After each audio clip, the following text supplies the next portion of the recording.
Genesis 48, 1, 22. Genesis 48, 1. Sometime later Joseph was told, "Your father is ill." So he took his two sons Manasseh and Ephraim along with him. Genesis 48, 2. When Jacob was told, "Your son Joseph has come to you," Israel rallied his strength and sat up on the bed. Genesis 48, 3.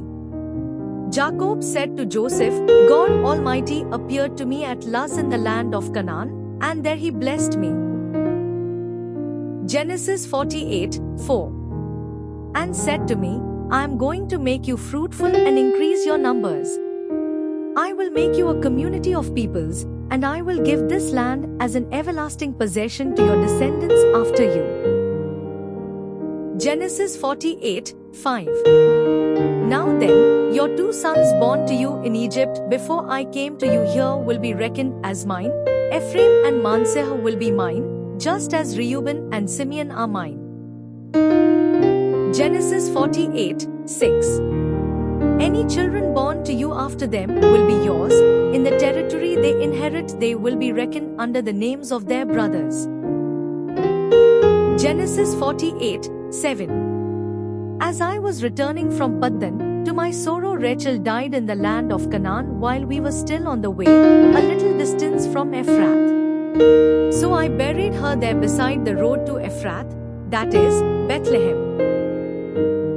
Genesis 48, 8. When Israel saw the sons of Joseph, he asked, "Who are these?" Genesis 48, 9.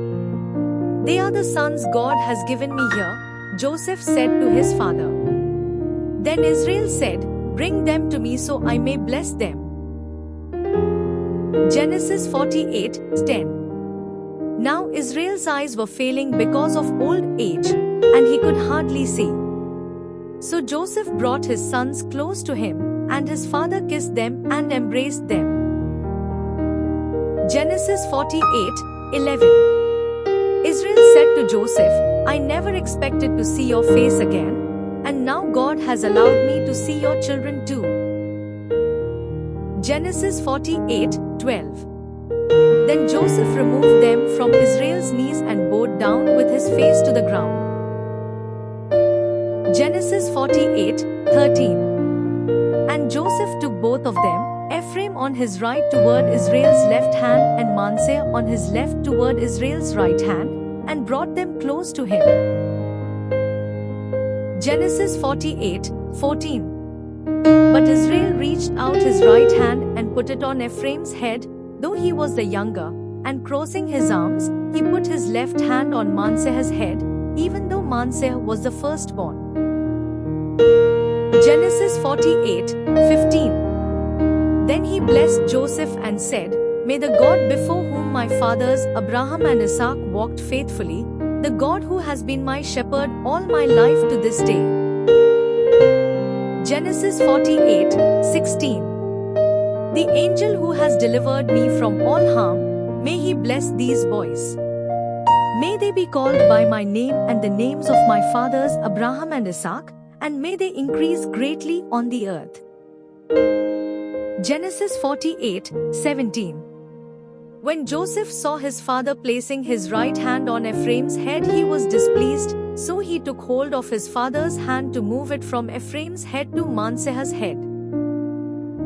Genesis 48, 18.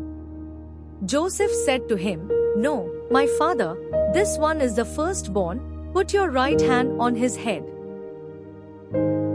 Genesis 48, 19. But his father refused and said, "I know, my son, I know. He too will become a people, and he too will become great. Nevertheless, his younger brother will be greater than he, and his descendants will become a group of nations." Genesis 48, 20. He blessed them that day and said, "In your name will Israel pronounce this blessing, may God make you like Ephraim and Manasseh." So he put Ephraim ahead of Manasseh.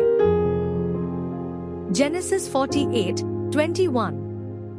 Then Israel said to Joseph, I am about to die, but God will be with you and take you back to the land of your fathers.